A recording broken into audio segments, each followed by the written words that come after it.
ಬರುತ್ತೆ? ಈಗ್ಲೇ ಬರುತ್ತೆ. ಅಯ್ಯೋ ಹೇಳಮ್ಮ, ಯಾವಾಗ ಬರುತ್ತೆ? ಹೇಳಿದ್ನಲ್ಲ ಈಗ್ಲೇ ಬರುತ್ತೆ ಅಂತ. ನೋಡು ಬಂತು ಬಾವಿ.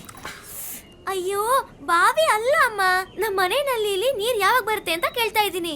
ನಲ್ಲಿ ನೀರ? ಅಯ್ಯೋ ಪುಟ್ಟಿ, ಆದಷ್ಟು ಬೇಗ ಬಂದ್ಬಿಡುತ್ತೆ. ಜಲಜೀವನ ಮಿಷನ್ ಬಂದಾಗಿದೆ. ನಾವು 1 ಹೆಜ್ಜೆ ಮುಂದೆ ಇಟ್ರೆ ಸಾಕು, ಸರ್ಕಾರ 10 ಹೆಜ್ಜೆ ಮುಂದೆ ಇಡುತ್ತೆ. ನಿಜನಾ? ನಿಮ್ ಬಾಯಿಗೆ ತುಪ್ಪ ಸಕ್ಕರೆ ಹಾಕ್ಬೇಕು. ತುಪ್ಪ ಸಕ್ಕರೆ ಅಲ್ಲ ಅಮ್ಮ, ಸ್ವಚ್ಛ ಜಲ. 2024ರ ಒಳಗೆ ದೇಶದ 19 ಕೋಟಿ ಮನೆಗಳಿಗೆ ತಲುಪಲಿದೆ ಕುಡಿಯುವ ಶುದ್ಧ ನೀರು. ಇನ್ನಾಗಲಿದೆ ಹರ್ ಘರ್ ಜಲ್. ಜಲ್ ಜೀವನ್ ಮಿಷನ್. ಜಲಶಕ್ತಿ ಸಚಿವಾಲಯ, ಭಾರತ ಸರ್ಕಾರ.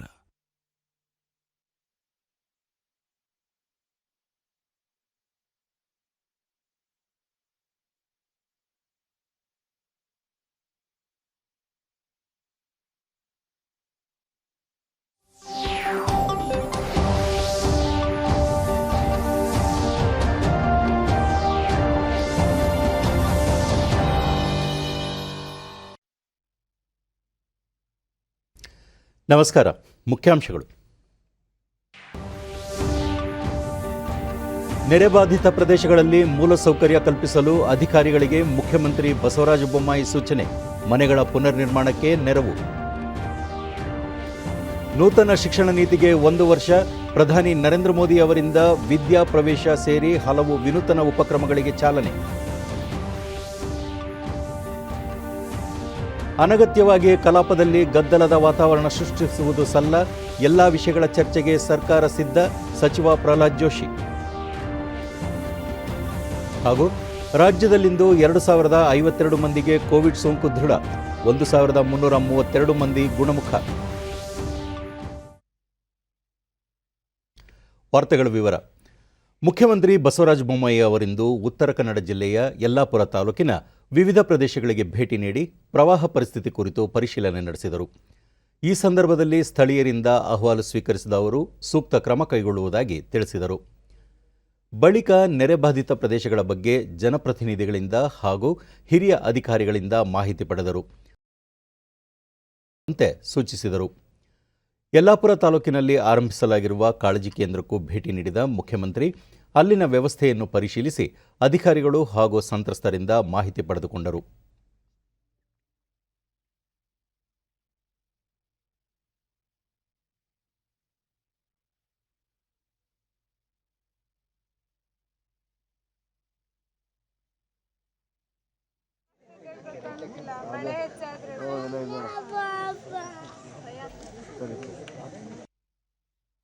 ನೆರೆ ವೀಕ್ಷಣೆ ಬಳಿಕ ಸುದ್ದಿಗಾರರೊಂದಿಗೆ ಅವರು ಜಿಲ್ಲಾಡಳಿತದ ಬಳಿ ಹಣವಿದೆ, ಇದನ್ನು ಸದುಪಯೋಗಪಡಿಸಿಕೊಳ್ಳುವಂತೆ ಅಧಿಕಾರಿಗಳಿಗೆ ಸೂಚಿಸಲಾಗಿದೆ. ರಾಜ್ಯ ಸರ್ಕಾರ ರಸ್ತೆ ಮತ್ತು ಹಾನಿಗೊಳಗಾದ ಮನೆಗಳ ನಿರ್ಮಾಣಕ್ಕೆ ಅಗತ್ಯ ನೆರವು ಕಲ್ಪಿಸಲಿದೆ. ಜಿಲ್ಲಾಧಿಕಾರಿಗಳು ಈ ಕುರಿತು ವಿಸ್ತೃತ ವರದಿ ಸಿದ್ಧಪಡಿಸಲು ನಿರ್ದೇಶನ ನೀಡಲಾಗಿದೆ ಎಂದರು. ಹಣವನ್ನು ಬಿಡುಗಡೆ ಮಾಡಿ ಯಾರ್ಯಾರಿಗೆ ತೋಟದಲ್ಲಿ ನುಕ್ಸಾನಾಗಿದೆ, ಗದ್ದೆಯಲ್ಲಿ ನುಕ್ಸಾನಾಗಿದೆ, ರೈತರಿಗೆ ಅದಲ್ಲದೆ ಮನೆಗಳು ಕುಸಿತಾಗಿದೆ ಮಾಡ್ತೀವಿ. ಮತ್ತು ಸಂಪರ್ಕ ರಸ್ತೆಗೆ ವಿಶೇಷವಾದಂಥ ಅನುದಾನವನ್ನು ನಾವು NDRF ಅಲ್ಲಿ ಏನು ನಾಮ್ಸ್ ಇದೆ ಅದು ಕೊಟ್ಟರೆ ಸಾಲದಿಲ್ಲ, ಅದಕ್ಕೆ ವಿಶೇಷ ಅನುದಾನವನ್ನು ರಾಜ್ಯ ಸರ್ಕಾರದಿಂದ ಬರೆಸೋದಕ್ಕೆ ನಾನು ಎಸ್ಟಿಮೇಟ್ ಮಾಡೋಕ್ಕೆ ಹೇಳಿದೆ. ಆದ ತಕ್ಷಣ ಮಾಡ್ತೀವಿ. ಎಲ್ಲ ರಸ್ತೆಗಳ ಸಂಪರ್ಕ ಮಾಡೋದಕ್ಕೆ ಏನು ಪ್ರಯತ್ನ ಮಾಡೋದು ಸಂಪೂರ್ಣ ಮಾಡ್ತೀವಿ. ಬೇಕಾದ ಹಣವನ್ನು ಕೂಡ ಒದಗಿಸ್ತೀವಿ. ಈ ಮಧ್ಯೆ ಯಲ್ಲಾಪುರ ತಾಲೂಕು ಆಸ್ಪತ್ರೆಗೆ ಭೇಟಿ ನೀಡಿ ಆಸ್ಪತ್ರೆಯ ವಿವಿಧ ವಿಭಾಗಗಳ ಕಾರ್ಯಾಚರಣೆಯನ್ನು ಪರಿಶೀಲಿಸಿದರು. ಕೋವಿಡ್-19 ಲಸಿಕಾ ಕೇಂದ್ರಕ್ಕೂ ಭೇಟಿ ನೀಡಿ ಲಸಿಕಾ ಅಭಿಯಾನವನ್ನು ಚುರುಕುಗೊಳಿಸುವಂತೆ ಸೂಚಿಸಿದರು. ಈಗಾಗಲೇ NDRF ಇದರಲ್ಲಿ ನಾಮ್ಸಲ್ಲಿ ಮೊನ್ನೆ 625 ಕೋಟಿಗೆ ಅಲ್ಲಿ ಕೊಟ್ಟಿದ್ದಾರೆ. ಹುಬ್ಬಳ್ಳಿ ಧಾರವಾಡ ಅವಳಿ ನಗರಗಳ ಮೂಲಸೌಕರ್ಯಗಳ ಅಭಿವೃದ್ಧಿಗೆ ಹೆಚ್ಚಿನ ಆದ್ಯತೆ ನೀಡಲಾಗುವುದು ಎಂದು ಮುಖ್ಯಮಂತ್ರಿ ಬಸವರಾಜ ಬೊಮ್ಮಾಯಿ ತಿಳಿಸಿದ್ದಾರೆ. ಹುಬ್ಬಳ್ಳಿಯಲ್ಲಿಂದು ಸುದ್ದಿಗಾರರೊಂದಿಗೆ ಮಾತನಾಡಿದ ಅವರು, ರಾಜ್ಯದ ಪ್ರಮುಖ ಅವಳಿ ನಗರಗಳಲ್ಲಿ ಹುಬ್ಬಳ್ಳಿ ಧಾರವಾಡವೂ ಒಂದಾಗಿದೆ.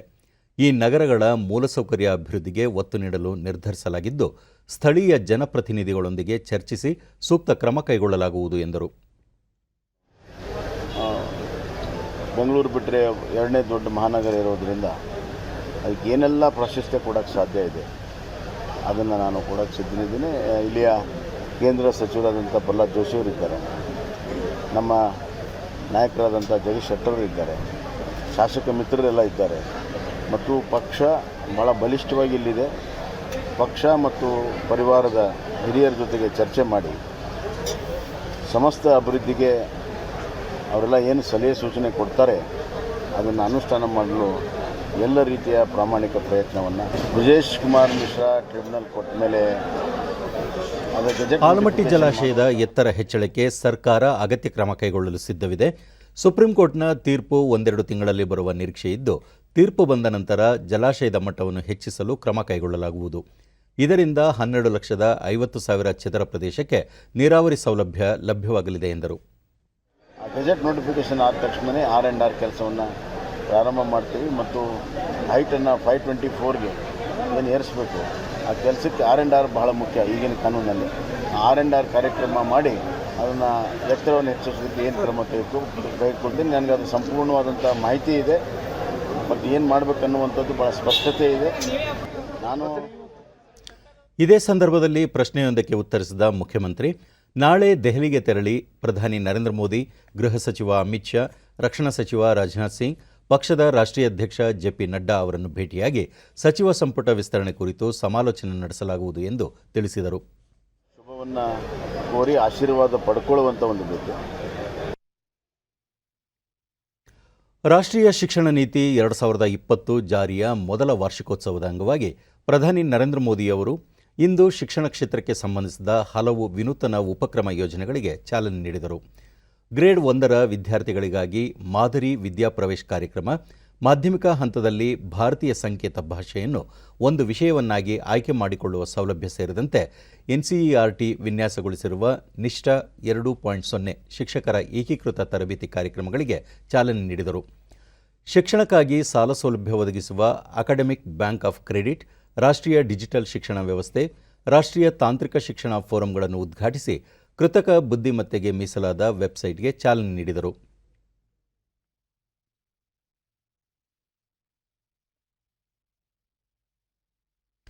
ಬಳಿಕ ಪ್ರಧಾನಿ ದೇಶಾದ್ಯಂತ ಶಿಕ್ಷಣ ಮತ್ತು ಕೌಶಲ್ಯ ಅಭಿವೃದ್ಧಿ ನೀತಿ ನಿರೂಪಕರು, ವಿದ್ಯಾರ್ಥಿಗಳು, ಶಿಕ್ಷಕರನ್ನು ಉದ್ದೇಶಿಸಿ ಮಾತನಾಡಿ, ಭವಿಷ್ಯದ ಭಾರತ ನಿರ್ಮಾಣಕ್ಕೆ ನೂತನ ಶಿಕ್ಷಣ ನೀತಿ ಮಹತ್ವದ ಕೊಡುಗೆ ನೀಡಲಿದೆ, ರಾಷ್ಟ್ರ ನಿರ್ಮಾಣದಲ್ಲಿ ಮಹತ್ತರ ಪಾತ್ರ ವಹಿಸಲಿದೆ ಎಂದರು.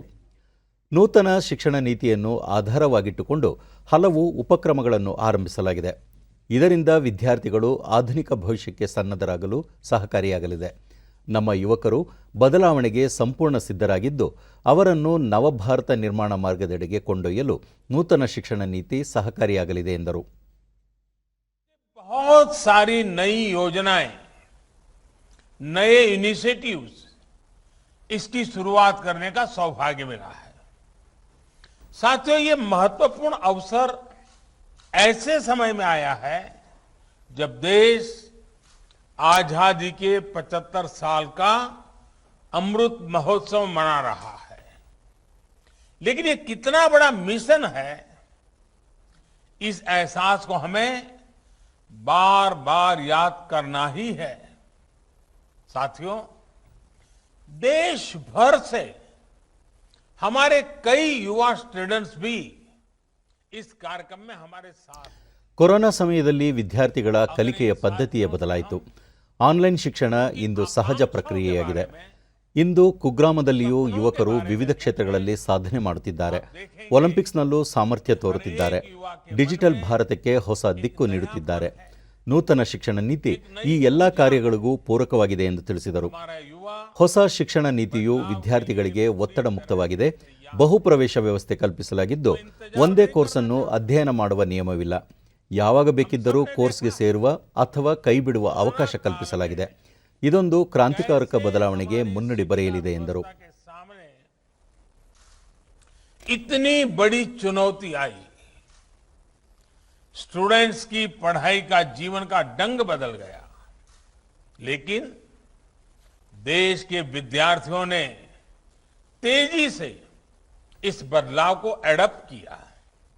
जो एक अच्छा गुरु, अच्छा शिक्षक मिलने के बाद दुर्लभ हो, इसलिए राष्ट्रीय शिक्षा नीति के फॉर्मुलेशन से लेकर ಉತ್ತಮ ಶಿಕ್ಷಣಕ್ಕಾಗಿ ವಿದೇಶಕ್ಕೆ ಹೋಗಬೇಕಾಗಿತ್ತು. ಆದರೆ ಭವಿಷ್ಯದಲ್ಲಿ ವಿದೇಶದ ವಿದ್ಯಾರ್ಥಿಗಳು ಇಲ್ಲಿಗೆ ಆಗಮಿಸುವ ವಾತಾವರಣ ನಿರ್ಮಾಣವಾಗಲಿದೆ. ಮಹಾತ್ಮ ಗಾಂಧೀಜಿಯವರ ಆಶಯಕ್ಕೆ ಪೂರಕವಾಗಿ ಮಾತೃಭಾಷೆಯಲ್ಲಿ ವೃತ್ತಿಪರ ಶಿಕ್ಷಣ ಪದ್ಧತಿ ಆರಂಭವಾಗಲಿದೆ. ಮಾತೃಭಾಷೆಯಲ್ಲಿ ಶಿಕ್ಷಣ ದೊರೆಯುವುದರಿಂದ ಗ್ರಾಮೀಣ ಭಾಗದ ವಿದ್ಯಾರ್ಥಿಗಳ ಆತ್ಮವಿಶ್ವಾಸ ವೃದ್ಧಿಯಾಗಲಿದೆ ಎಂದು ತಿಳಿಸಿದರು. 3 ಲಕ್ಷಕ್ಕೂ ಅಧಿಕ ದಿವ್ಯಾಂಗ ಮಕ್ಕಳಿಗೆ ಸಾಂಕೇತಿಕ ಭಾಷೆಯ ಅಗತ್ಯವಿರುವ ಹಿನ್ನೆಲೆಯಲ್ಲಿ ಸಂಕೇತ ಭಾಷೆಗೆ ವಿಷಯದ ಮಾನ್ಯತೆ ನೀಡಲಾಗಿದೆ ಎಂದು ತಿಳಿಸಿದರು. सुझाव भी विभाग को दे पाएंगे. मेरा आप सभी शिक्षकों से, एकेडमिशियन से अनुरोध है कि इन प्रयासों में बढ़ चढ़ करके हिस्सा लीजिए, अधिक से अधिक योगदान दीजिए. आप सभी शिक्षा के क्षेत्र में इतना अनुभव रखते हैं, व्यापक अनुभव के धारक है, इसलिए जब आप प्रयास करेंगे तो आपके प्रयास राष्ट्र को बहुत आगे लेकर जाएंगे. मैं मानता हूं कि इस कालखंड में हम जिस भी भूमिका में हैं, हम सौभाग्यशाली हैं कि हम इतने बड़े बदलावों के गवाह बन रहे हैं. इन बदलावों में सक्रिय भूमिका निभा रहे हैं. आपके जीवन में ये स्वर्णिम अवसर आया है कि आप देश के भविष्य का निर्माण करेंगे, भविष्य की रूपरेखा अपने हाथों में खींचेंगे. मुझे पूरा विश्वास है आने वाले समय में जैसे जैसे नई राष्ट्रीय शिक्षा नीति के अलग अलग फीचर्स हकीकत में बदलेंगे, हमारा देश एक नए युग का साक्षात्कार करेगा.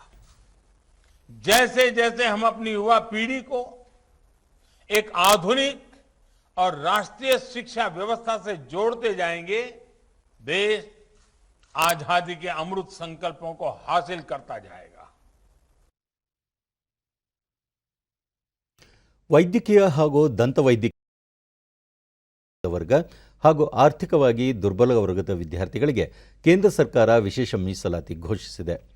MBBS, MD, MS, diploma, BDS, MDS ಕೋರ್ಸ್ಗಳಿಗೆ ಈ ಮೀಸಲಾತಿ ಲಭ್ಯವಾಗಲಿದೆ. ವೈದ್ಯಕೀಯ ಕೋರ್ಸ್ ಪ್ರವೇಶಿಸುವ ಹಿಂದುಳಿದ ವರ್ಗಗಳ ವಿದ್ಯಾರ್ಥಿಗಳಿಗೆ 27% ಹಾಗೂ ಆರ್ಥಿಕವಾಗಿ ದುರ್ಬಲರಾಗಿರುವ ವಿದ್ಯಾರ್ಥಿಗಳಿಗೆ 10% ಮೀಸಲಾತಿ ಪ್ರಕಟಿಸಿದೆ. ಪ್ರಸ್ತುತ 2021-22ನೇ ಸಾಲಿನ ವಿದ್ಯಾರ್ಥಿಗಳಿಗೆ ಅಖಿಲ ಭಾರತ ಕೋಟಾದಡಿ ಈ ಸೌಲಭ್ಯ ದೊರೆಯಲಿದೆ. ಈ ಕುರಿತು ಪ್ರಧಾನಿ ನರೇಂದ್ರ ಮೋದಿ ಟ್ವೀಟ್ ಮಾಡಿದ್ದು, ಸರ್ಕಾರದ ತೀರ್ಮಾನದಿಂದ ಸರಿಸುಮಾರು 5,500 ವಿದ್ಯಾರ್ಥಿಗಳಿಗೆ ಪ್ರಯೋಜನ ದೊರೆಯಲಿದೆ ಎಂದು ತಿಳಿಸಿದ್ದಾರೆ.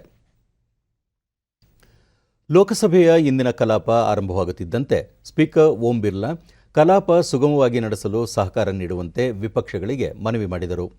ಲೋಕಸಭೆಯ ಗರಿಮೆ ಹೆಚ್ಚಿಸಲು ಸದಸ್ಯರ ಸಾಮೂಹಿಕ ಪ್ರಯತ್ನ ಅಗತ್ಯ ಎಂದು ಪ್ರತಿಪಾದಿಸಿದ ಅವರು, ಭಾರತದ ಸಂಸದೀಯ ಪರಂಪರೆಗೆ ಧಕ್ಕೆ ತರುವಂತಹ ಘಟನೆಗಳು ಪುನರಾವರ್ತಿತವಾಗುವುದು ಬೇಡ. ಸದನದ ಹಿರಿಮೆ ಗಮನದಲ್ಲಿಟ್ಟುಕೊಂಡು ದೇಶದ ಜನತೆಗೆ ಉತ್ತರ ನೀಡಬೇಕಾದ ಜವಾಬ್ದಾರಿ ನಮ್ಮದಾಗಿದೆ ಎಂದರು. ದೇಶದ ಜನರ ಭಾವನೆಗಳನ್ನು ಸದನದಲ್ಲಿ ಮಂಡಿಸುತ್ತೇವೆ. ಸಭೆಯ ಹಿರಿಮೆ ಹೆಚ್ಚಿಸಲು ಸಂಘಟಿತ ಪ್ರಯತ್ನ ಮಾಡಬೇಕಿದೆ ಎಂದು ಹೇಳಿದ ಅವರು, ಸದನದ ಕಲಾಪಕ್ಕೆ ಪದೇ ಪದೇ ಧಕ್ಕೆ ತರುವವರ ವಿರುದ್ಧ ಕ್ರಮ ಕೈಗೊಳ್ಳಬೇಕಾಗುತ್ತದೆ ಎಂದರು. कैसे मजबूत होगा? कांग्रेस मुखंड अधीर रंजन जो संसदीय परंपराओं के अनुरूप नहीं है, उन घटना की पुनरावृत्ति न करें. अगर ऐसी घटनाओं की पुनरावृत्ति होगी तो मैं आपका सहयोग चाहता हूं. ऐसे सदस्यों के खिलाफ मुझे सख्त कार्रवाई करनी पड़ेगी ताकि हम संसद की मर्यादा को बनाए रखें. ये सदन ಕಾಂಗ್ರೆಸ್ ಮುಖಂಡ ಅಧೀರ್ ರಂಜನ್ ಚೌಧರಿ ತಮ್ಮ ನೇತೃತ್ವದಲ್ಲಿ ಸದನ ಗರಿಷ್ಠ ಮಟ್ಟದಲ್ಲಿ ಈ ಹಿಂದೆ ಕಾರ್ಯನಿರ್ವಹಣೆ ಮಾಡಿದೆ. ಈಗ ಸರ್ಕಾರದ ಧೋರಣೆಯಿಂದಾಗಿ ಈ ಸನ್ನಿವೇಶ ನಿರ್ಮಾಣವಾಗಿದೆ ಎಂದು ಹೇಳಿದರು. सरकार की जिद्दीबाजी से आप कल की घटना पे कहें. हाँ सर, सरकार की जिद्दीबाजी से सदन के अंदर हम अपना बात नहीं रख पाते हैं. एक मिनट सर, मैं एक कानूनी बात करते हैं सर. देखिए सदन के अंदर सर एक कानूनी बात करते हैं. कानूनी बात करते हैं मैं एक छोटी सी कानूनी बात करते हैं तो बताना ये बताना चाहिए इतना बड़ा बंडल ಇದಕ್ಕೆ ಪ್ರತಿಯಾಗಿ ಸಂಸದೀಯ ವ್ಯವಹಾರಗಳ ಸಚಿವ ಪ್ರಹ್ಲಾದ್ ಜೋಶಿ ಕಲಾಪದ ಕಾಗದ ಪತ್ರಗಳನ್ನು ವಿಪಕ್ಷಗಳ ಸದಸ್ಯರು ಎಸೆದಿದ್ದಾರೆ. ಇದು ಚರ್ಚೆ ನಡೆಸುವ ರೀತಿಯಲ್ಲ. ಸದಸ್ಯರು ಹೀಗೆ ವರ್ತಿಸುವುದು ಸರಿಯಲ್ಲ. ಎಲ್ಲ ವಿಷಯಗಳ ಕುರಿತು ಚರ್ಚೆಗೆ ಸರ್ಕಾರ ಸಿದ್ಧವಿದೆ ಎಂದು ತಿಳಿಸಿದರು. माफी भी मांगना नहीं चाहते हैं क्या? You don't want to even apologize the chair. You don't want to apologize the chair. स्थगित की जाती है. ಬಳಿಕ ಕಲಾಪವನ್ನು ಅರ್ಧ ಗಂಟೆ ಮುಂದೂಡಲಾಯಿತು. ಪುನಃ ಸದನ ಸಮಾವೇಶಗೊಂಡಾಗ ಪೂರಕ ಪ್ರಶ್ನೆಗಳಿಗೆ ಉತ್ತರಿಸಿದ ಕ್ರೀಡೆ ಮತ್ತು ಯುವಜನ ವ್ಯವಹಾರಗಳ ಸಚಿವ ಅನುರಾಗ್ ಸಿಂಗ್ ಠಾಕೂರ್, ಒಲಿಂಪಿಕ್ ಕ್ರೀಡಾಕೂಟದ ಮೊದಲ ದಿನವೇ ಭಾರತ ಪದಕ ಗಳಿಸಿ ಸಾಧನೆ ಮಾಡಿದೆ. ಕ್ರೀಡೆ ರಾಜ್ಯ ಪಟ್ಟಿಯಲ್ಲಿರುವ ವಿಷಯವಾಗಿದ್ದರೂ ಕ್ರೀಡಾ ಕ್ಷೇತ್ರದ ಅಭಿವೃದ್ಧಿಗೆ ಯಾವುದೇ ಹೊಸ ಪ್ರಸ್ತಾವ ಸ್ವೀಕರಿಸಲು ಕೇಂದ್ರ ಸರ್ಕಾರ ಬದ್ಧವಾಗಿದೆ ಎಂದರು. ಖೇಲೋ ಇಂಡಿಯಾ ಕಾರ್ಯಕ್ರಮದಡಿ ದೇಶಾದ್ಯಂತ ಕ್ರೀಡಾ ಚಟುವಟಿಕೆ ನಡೆಸಲು 1,756 ಕೋಟಿ ರೂಪಾಯಿ ಅನುದಾನ ಒದಗಿಸಲಾಗಿದೆ.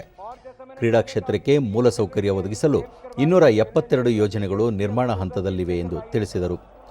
ದೇಶದಲ್ಲಿ 360 ಖೇಲೋ ಇಂಡಿಯಾ ಕೇಂದ್ರಗಳನ್ನು ಅಭಿವೃದ್ಧಿಪಡಿಸಲಾಗಿದೆ. ಭವಿಷ್ಯದಲ್ಲಿ ಭಾರತ ಸರ್ಕಾರ ಬೃಹತ್ ಕ್ರೀಡಾಕೂಟಗಳನ್ನು ಆಯೋಜಿಸಲು ಸಿದ್ಧವಾಗಿದೆ ಎಂದು ಉತ್ತರಿಸಿದರು. जहां तक स्पेसिफिक माननीय सांसद जी के क्षेत्र की बात आती है, my city Mysore name did not figure in the short list. Mysuru ಸಂಸದ ಪ್ರತಾಪ್ ಸಿಂಹ ಸ್ಮಾರ್ಟ್ ಸಿಟಿ ಯೋಜನೆಗೆ ಕರ್ನಾಟಕದ 7 ನಗರಗಳಾದ ಬೆಂಗಳೂರು, ಬೆಳಗಾವಿ, ಶಿವಮೊಗ್ಗ, ಮಂಗಳೂರು, ತುಮಕೂರು, ದಾವಣಗೆರೆ, ಹುಬ್ಬಳ್ಳಿ ಮತ್ತು ಧಾರವಾಡ ಸೇರ್ಪಡೆಯಾಗಿವೆ. ಈ ನಗರಗಳಲ್ಲಿ 17,160 ಕೋಟಿ ರೂಪಾಯಿ ವೆಚ್ಚದ 817 ಯೋಜನೆಗಳನ್ನು ಕೈಗೆತ್ತಿಕೊಳ್ಳಲಾಗಿದೆ. ಅತ್ಯುತ್ತಮ ಪ್ರಗತಿ ಸಾಧ್ಯವಾಗುತ್ತಿದೆ ಎಂದರು. ಆದರೆ ಮೈಸೂರು ನಗರ ಇದಕ್ಕೆ ಸೇರ್ಪಡೆಗೊಂಡಿಲ್ಲ. ಸ್ವಚ್ಛ ಸರ್ವೇಕ್ಷಣಾ ವರದಿಯಲ್ಲಿ ಹಲವು ವರ್ಷಗಳಿಂದ ಮೈಸೂರು ಸತತವಾಗಿ ಅತ್ಯುತ್ತಮ ಸಾಧನೆ ಮಾಡುತ್ತಿದೆ, ಸ್ವಚ್ಛ ನಗರಿ ಎಂದು ಗುರುತಿಸಿಕೊಂಡಿದೆ. ಮೈಸೂರಿಗೆ ಸ್ಮಾರ್ಟ್ ಸಿಟಿ ಯೋಜನೆಯ ನಿಧಿಯಡಿ ಯಾವುದೇ ಅನುದಾನ ದೊರೆತಿಲ್ಲ ಎಂದು ಹೇಳಿದರು. But unfortunately we did not get the developmental funds under smart city project, sir. I just like to ask our honorable minister, is there a proposal before the government to extend the list of smart cities, or whether they are going to come up with the second list of smart cities, sir? Thank you.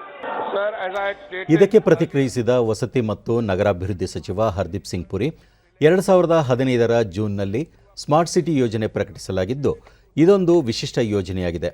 ಸದ್ಯಕ್ಕೆ 100 ನಗರಗಳನ್ನು ಇದಕ್ಕೆ ಸೇರ್ಪಡೆಗೊಳಿಸಲಾಗಿದ್ದು, ಪ್ರತಿ ನಗರಕ್ಕೆ 5 ವರ್ಷಗಳ ಅವಧಿಗೆ 500 ಕೋಟಿ ರೂಪಾಯಿ ಅನುದಾನ ನೀಡುತ್ತಿದೆ. ಒಟ್ಟಾರೆ ಕೇಂದ್ರ ಸರ್ಕಾರ ಇದಕ್ಕಾಗಿ 48,000 ಕೋಟಿ ರೂಪಾಯಿ ನೀಡುತ್ತಿದೆ ಎಂದರು. it is our expectation that the experience gained and the experience demonstrated will result in other cities following suit, learning from those examples and thereby implementing that experience. हवाई अड्डों का सर्जन होगा. ಮಧ್ಯಾಹ್ನ 2 ಗಂಟೆಗೆ ಸದನ ಸಮಾವೇಶಗೊಂಡಾಗ ವಿಮಾನ ನಿಲ್ದಾಣಗಳ ಆರ್ಥಿಕ ನಿಯಂತ್ರಣ ಪ್ರಾಧಿಕಾರ ತಿದ್ದುಪಡಿ ಮಸೂದೆಯ ಕುರಿತು ಡಾಕ್ಟರ್ ಕಿರೀಟ್ ಪ್ರೇಮ್ಜಿ ಭಾಯ್ ಸೋಲಂಕೆ ಮಾತನಾಡಿ, ಭವಿಷ್ಯದಲ್ಲಿ ಭಾರತ ವಿಮಾನಯಾನ ಕ್ಷೇತ್ರದಲ್ಲಿ ಜಾಗತಿಕ ನೇತಾರ ರಾಷ್ಟ್ರವಾಗಲಿದೆ. ಈ ಕ್ಷೇತ್ರದಲ್ಲಿ ದೇಶ ಅಭೂತಪೂರ್ವ ಸಾಧನೆ ಮಾಡಿದೆ. ಪ್ರತಿಯೊಬ್ಬ ಭಾರತೀಯ ಪ್ರಜೆ ವಿಮಾನಯಾನದ ಪ್ರಯೋಜನ ಪಡೆದುಕೊಳ್ಳುವ ನಿಟ್ಟಿನಲ್ಲಿ ಈ ಮಸೂದೆ ಸಹಕಾರಿಯಾಗಲಿದೆ ಎಂದರು. आज भारत में 128 एयरपोर्ट हवाई अड्डे हैं, जो आज भारत में 713 हवाई प्लेन हैं. ಬಳಿಕ ಮಸೂದೆಯನ್ನು ಧ್ವನಿಮತದ ಮೂಲಕ ಅಂಗೀಕರಿಸಲಾಯಿತು. ಈ ನಡುವೆ ವಿಪಕ್ಷಗಳು ಗದ್ದಲ ಮುಂದುವರೆಸಿದ್ದರಿಂದ ಕಲಾಪವನ್ನು ನಾಳೆ ಬೆಳಗ್ಗೆ 11 ಗಂಟೆಗೆ ಮುಂದೂಡಲಾಯಿತು. विधायक पर विचार करने हेतु प्रस्ताव को स्वीकृत किया गया. अब सभा विधायक पर खंडवार विचार करेगी.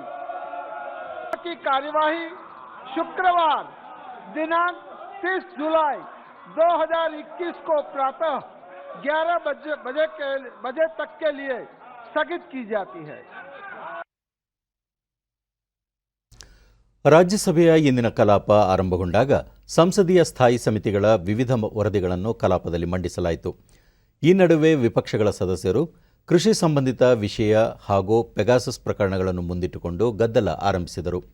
ಸಭಾಪತಿ ವೆಂಕಯ್ಯನಾಯ್ಡು ಈ ಕುರಿತು ಚರ್ಚೆ ನಡೆಸಲು ನಿರಾಕರಿಸಿದ ಹಿನ್ನೆಲೆಯಲ್ಲಿ ಗದ್ದಲ ಮುಂದುವರೆದ ಪರಿಣಾಮ ಕೆಲ ಕಾಲ ಕಲಾಪ ಮುಂದೂಡಲಾಯಿತು.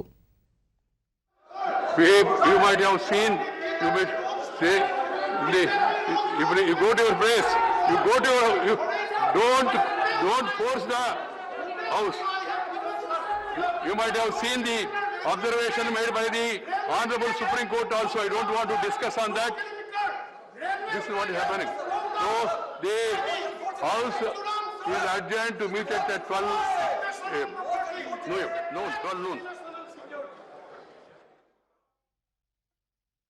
ಈ ಮಧ್ಯೆ ಮಹಿಳಾ ಮತ್ತು ಮಕ್ಕಳ ಅಭಿವೃದ್ಧಿ ಸಚಿವೆ ಸ್ಮೃತಿ ಇರಾನಿ ಪ್ರಶ್ನೋತ್ತರ ವೇಳೆಯಲ್ಲಿ ಮಾತನಾಡಿ ಕೋವಿಡ್ ಸಂದಿಗ್ಧತೆಯ ಸಮಯದಲ್ಲಿ ಕೇಂದ್ರ ಸರ್ಕಾರ 2,20,00,000 ಗರ್ಭಿಣಿಯರಿಗೆ 6,000 ಕೋಟಿ ರೂಪಾಯಿಗಳ ನೆರವು ನೀಡಿದೆ.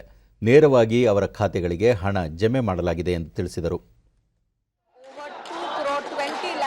Pregnant women in our country so that institutional deliveries can be ensured. Additionally, since the pandemic brought about new challenges administratively, the ministry launched in March a portion tracker wherein digitally we could trace every Anganwadi and beneficiaries. Today I am happy, sir, through you to inform the Honorable Minister that we have doorstep delivery over. माननीय सभापति जी, Question number 106. ಬಳಿಕ ಸದನ ಸಮಾವೇಶಗೊಂಡಾಗ ವಿದೇಶಾಂಗ ವ್ಯವಹಾರಗಳ ಸಚಿವ S Jaishankar Bharat America ಸಂಬಂಧದ ಇತ್ತೀಚಿನ ಬೆಳವಣಿಗೆಗಳ ಕುರಿತು ಸದನಕ್ಕೆ ವಿವರಣೆ ನೀಡಿದರು. ಪ್ರಾದೇಶಿಕ ಹಾಗೂ ಜಾಗತಿಕ ವಿಚಾರಗಳ ಬಗ್ಗೆ ಅಮೆರಿಕದೊಂದಿಗೆ ಮಾತುಕತೆ ನಡೆಸಲಾಗಿದೆ. ಅಫ್ಘಾನಿಸ್ತಾನದಲ್ಲಿ ಬಲಪ್ರಯೋಗದ ಮೂಲಕ ರಾಜಕೀಯ ಸ್ಥಿರತೆ ಸಾಧಿಸುವ ನಿಟ್ಟಿನಲ್ಲಿ ಭಾರತ ಒಲವು ಹೊಂದಿಲ್ಲ. ಈ ಬಗ್ಗೆ ಅಮೆರಿಕಕ್ಕೆ ಮನದಟ್ಟು ಮಾಡಿಕೊಡಲಾಗಿದೆ ಎಂದು ತಿಳಿಸಿದರು. ವಿಪಕ್ಷಗಳ ಗದ್ದಲ ಮುಂದುವರೆದಿದ್ದರಿಂದ ಸದನವನ್ನು 2 ಗಂಟೆಗೆ ಮುಂದೂಡಲಾಯಿತು. ಮಧ್ಯಾಹ್ನ 2 ಗಂಟೆಗೆ ಕಲಾಪ ಆರಂಭವಾದಾಗ ಸಾಲದಲ್ಲಿರುವ ಸಂಸ್ಥೆಗಳ ಮಾರಾಟಕ್ಕೆ ಸಂಬಂಧಿಸಿದ ನಿಯಮಾವಳಿ ರೂಪಿಸಿರುವ ಅಪವರ್ತನ ನಿಯಂತ್ರಣ ಮಸೂದೆಗೆ ರಾಜ್ಯಸಭೆ ಅನುಮೋದನೆ ನೀಡಿತು. ವಿಪಕ್ಷಗಳ ಗದ್ದಲದ ನಡುವೆಯೇ ಹಣಕಾಸು ಸಚಿವೆ ನಿರ್ಮಲಾ ಸೀತಾರಾಮನ್ ಮಸೂದೆ ಮಂಡಿಸಿ ಸಣ್ಣ, ಅತಿಸಣ್ಣ, ಮಧ್ಯಮ ಕೈಗಾರಿಕಾ ಸಂಸ್ಥೆಗಳಿಗೆ ಇದರಿಂದ ಅನುಕೂಲವಾಗಲಿದೆ ಎಂದು ತಿಳಿಸಿದರು. ಬ್ಯಾಂಕುಗಳು ಹಾಗೂ ಬ್ಯಾಂಕೇತರ ಹಣಕಾಸು ಸಂಸ್ಥೆಗಳಿಗೆ ಈ ಮಸೂದೆ ನಿರ್ದಿಷ್ಟ ಚೌಕಟ್ಟನ್ನು ಒದಗಿಸಿಕೊಡಲಿದೆ ಎಂದರು. Having the opportunity to be able to sell their receivables and have a third party giving them greater liquid assets, liquid cash. This difference for the NBFC, for the MSMEs. So with these brief words as my reply, I request the Honorable House to pass this bill. ಗದ್ದಲ ಮುಂದುವರೆದ ಪರಿಣಾಮ ಕಲಾಪವನ್ನು ನಾಳೆ ಬೆಳಗ್ಗೆ 11 ಗಂಟೆಗೆ ಮುಂದೂಡಲಾಯಿತು.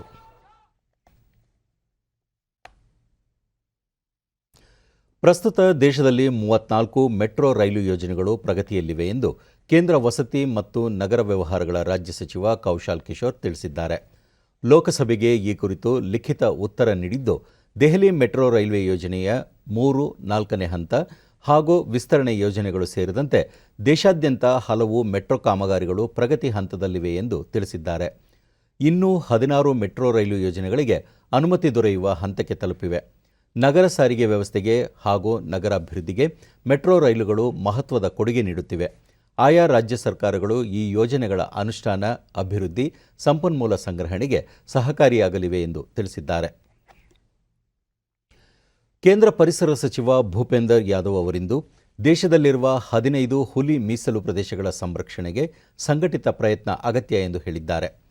ಅಂತಾರಾಷ್ಟ್ರೀಯ ಹುಲಿ ದಿನದ ಅಂಗವಾಗಿ ಮಾತನಾಡಿದ ಅವರು, ಪ್ರಕೃತಿಯ ಸಮತೋಲನಕ್ಕೆ ಹುಲಿಗಳ ಅಸ್ತಿತ್ವ ಅತ್ಯಗತ್ಯ.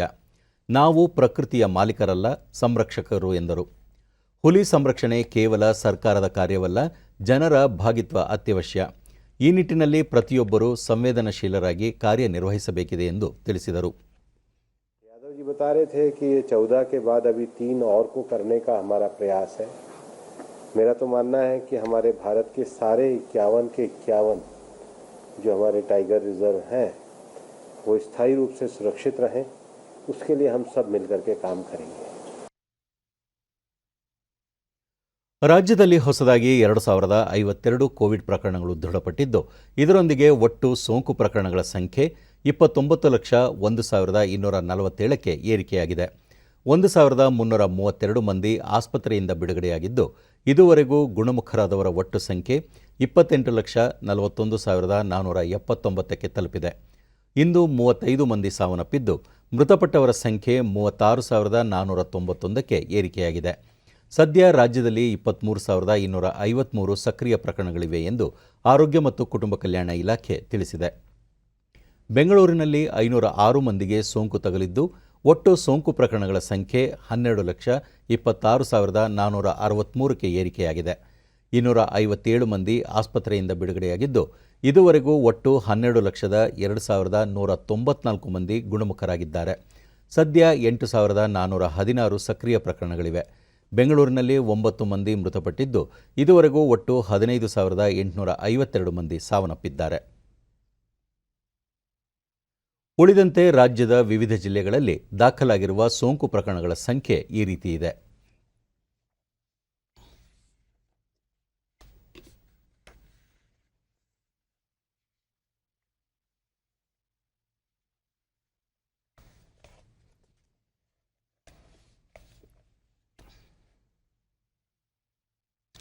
ರಾಷ್ಟ್ರೀಯ ಆಹಾರ ಭದ್ರತಾ ಕಾಯ್ದೆಯಡಿಯಲ್ಲಿ ಕೇಂದ್ರ ಸರ್ಕಾರ ಜಾರಿಗೊಳಿಸಿರುವ ಒಂದು ರಾಷ್ಟ್ರ ಒಂದು ಪಡಿತರ ಯೋಜನೆಯು ಹಾಸನ ಜಿಲ್ಲೆಯಲ್ಲಿ ಯಶಸ್ವಿ ಅನುಷ್ಠಾನಗೊಂಡಿದೆ.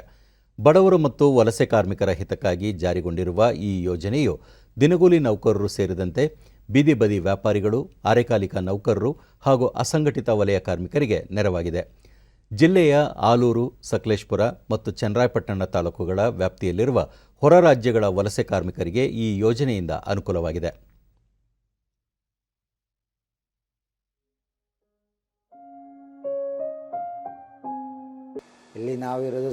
ಡಿಡಿ ನ್ಯೂಸ್ನೊಂದಿಗೆ ಫಲಾನುಭವಿ ಆನಂದ್, ಮುಂಬೈ ನಿವಾಸಿಯಾದ ತಾವು ಕೋವಿಡ್ ಸಂದಿಗ್ಧತೆಯಿಂದ ಉದ್ಯೋಗ ಅರಸಿಕೊಂಡು ಹಾಸನ ಜಿಲ್ಲೆಗೆ ಬಂದಿದ್ದೇನೆ. ಮಹಾರಾಷ್ಟ್ರ ರಾಜ್ಯದ ಪಡಿತರ ಚೀಟಿಗೆ ಕರ್ನಾಟಕದಲ್ಲಿಯೇ ದವಸ ಧಾನ್ಯ ನೀಡುತ್ತಿರುವುದರಿಂದ ಜೀವನ ನಿರ್ವಹಣೆಗೆ ಸಹಕಾರಿಯಾಗಿದೆ ಎಂದರು. ರೇಷನ್ ಕಾರ್ಡ್ ಇಲ್ಲಿ ನಮಗೆ ಸಹಾಯ ಮಾಡಿ ರೇಷನ್ ಕೊಟ್ಟಿದ್ದಾರೆ. ನಾನು ಬಾಂಬೆಯಿಂದ ಮತ್ತೋರ್ವ ಫಲಾನುಭವಿ ಶ್ರೀನಿವಾಸ್ ಗೌಡ, ಮಹಾರಾಷ್ಟ್ರ ರಾಜ್ಯಕ್ಕೆ ಸೇರಿದ ಪಡಿತರ ಚೀಟಿ ಹೊಂದಿರುವ ತಮಗೆ ಕೇಂದ್ರ ಸರ್ಕಾರ ಜಾರಿಗೊಳಿಸಿರುವ ಒಂದು ರಾಷ್ಟ್ರ ಒಂದು ಪಡಿತರ ಯೋಜನೆ ಮೂಲಕ ಸ್ಥಳೀಯ ನ್ಯಾಯಬೆಲೆ ಅಂಗಡಿಯಲ್ಲಿ ಪಡಿತರ ಪಡೆಯಲು ಅನುಕೂಲವಾಗಿದೆ ಎಂದು ತಿಳಿಸಿದರು. ಕಾರ್ಡ್ ಅಂತ ಹೇಳಿ ಅದರಿಂದಲೇ ಇಲ್ಲಿ ಕೊಡ್ತಾ ಇದ್ದಾರೆ. ಕೇಂದ್ರದಿಂದ ಇದು ಮಾಡಿದ್ರಿಂದ ನಮಗೆ ತುಂಬ ಅನುಕೂಲ ಆಗಿದೆ. ಇದರಿಂದ ಕೇಂದ್ರದವರ ಶ್ರೀ ನರೇಂದ್ರ ಮೋದಿ ಅವರಿಗೆ ಧನ್ಯವಾದಗಳು. 2 kg ಗೋಧಿ ನ್ಯಾಯಬೆಲೆ ಅಂಗಡಿ ಸಹಾಯಕ ವೆಂಕಟೇಶ್, ಯೋಜನೆಯ ಆದೇಶದಂತೆ ಹೊರ ರಾಜ್ಯದ ಫಲಾನುಭವಿಗಳಿಗೆ ಪಡಿತರ ವಿತರಿಸಲಾಗುತ್ತಿದೆ ಎಂದು ಹೇಳಿದರು. 3 kg ರಾಗಿ, 1 ಕಾರ್ಡ್ಗೆ 2 kg ಅಕ್ಕಿ ಅಂತೆ ಗೋಧಿ ಅಂತೆ ವಿತರಣೆ ಮಾಡ್ತಾ ಇದ್ದೀವಿ. ಇಲ್ಲಿ ಇವರಿಗೆ ಬಾಂಬೆನಲ್ಲಿ ಏನು ರೇಷನ್ ಕೊಡ್ತಾ ಇದ್ರು ಅದೇ ರೀತಿ ಇವ್ರಿಗೆ ಇಲ್ಲೂ ಕೂಡ ರೇಷನ್ ಕೊಟ್ಟಿದ್ದೀವಿ. ಇಲ್ಲಿ ಅವ್ರ ಹತ್ರ 60 ರೂಪಾಯಿನೋ ಕಲೆಕ್ಟ್ ಮಾಡಬೇಕಿತ್ತು, ಅದನ್ನು ಕೂಡ ಕಲೆಕ್ಟ್ ಮಾಡ್ಕೊಂಡು ಅವರಿಗೆ ಅಕ್ಕಿ ಮತ್ತು ಗೋಧಿನೂ ಇಶ್ಯೂ ಮಾಡಿದ್ದೀವಿ. ಜಿಲ್ಲಾ ಉಪನಿರ್ದೇಶಕ ದೇವರಾಜ್, ಜಿಲ್ಲೆಯಲ್ಲಿ 60ಕ್ಕೂ ಹೆಚ್ಚು ವಲಸೆ ಕಾರ್ಮಿಕ ಕುಟುಂಬಗಳು ಪಡಿತರ ಚೀಟಿಯನ್ನು ಹೊಂದಿದ್ದು, ಈ ಯೋಜನೆಯ ಮೂಲಕ ಅವರ ಜೀವನೋಪಾಯ ಸುಗಮವಾಗಿದೆ ಎಂದರು. ಬಂದಿರ್ತಾರೆ ಅಥವಾ ಕೂಲಿಗೆ ಬಂದಿರ್ತಾರೆ, ಇವರುಗಳು ತಮ್ಮ ಕುಟುಂಬಕ್ಕೆ ಹೊರತಾಗಿ ಇಲ್ಲೂ ಕೂಡ ಪಡಿತರವನ್ನು ತಗೊಂಡಿರ್ತಾರೆ. ಇದುವರೆಗೂ ನಾವು 60 ರೇಷನ್ ಕಾರ್ಡ್ಗಳಿಗೆ ಅಕ್ಕಿ ಕೊಟ್ಟಾಗ ಸುಮಾರು 873 kgಗಳಷ್ಟು ಅಕ್ಕಿಯನ್ನು ತಗೊಂಡಿರ್ತಾರೆ. ಸುಮಾರು 2,619 ರೂಪಾಯಿಗಳು ಆಗಿರುತ್ತವೆ. ಕೊನೆಯಲ್ಲಿ ಮತ್ತೊಮ್ಮೆ ಮುಖ್ಯಾಂಶಗಳು.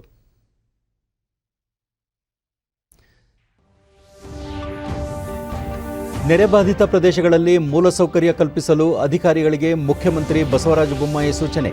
ಮನೆಗಳ ಪುನರ್ ನಿರ್ಮಾಣಕ್ಕೆ ನೆರವು. ನೂತನ ಶಿಕ್ಷಣ ನೀತಿಗೆ 1 ವರ್ಷ, ಪ್ರಧಾನಿ ನರೇಂದ್ರ ಮೋದಿ ಅವರಿಂದ ವಿದ್ಯಾ ಪ್ರವೇಶ ಸೇರಿ ಹಲವು ವಿನೂತನ ಉಪಕ್ರಮಗಳಿಗೆ ಚಾಲನೆ.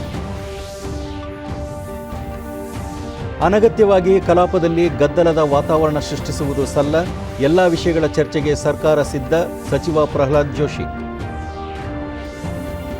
ಹಾಗೂ ರಾಜ್ಯದಲ್ಲಿಂದು 2,052 ಮಂದಿಗೆ ಕೋವಿಡ್ ಸೋಂಕು ದೃಢ, 1,332 ಮಂದಿ ಗುಣಮುಖ. ನಮ್ಮ ವಾರ್ತಾ ಪ್ರಸಾರವನ್ನು ನೀವು ಡಿಡಿ ಚಂದನ ನ್ಯೂಸ್ ಯೂಟ್ಯೂಬ್ ಚಾನೆಲ್ನಲ್ಲೂ ವೀಕ್ಷಿಸಬಹುದು.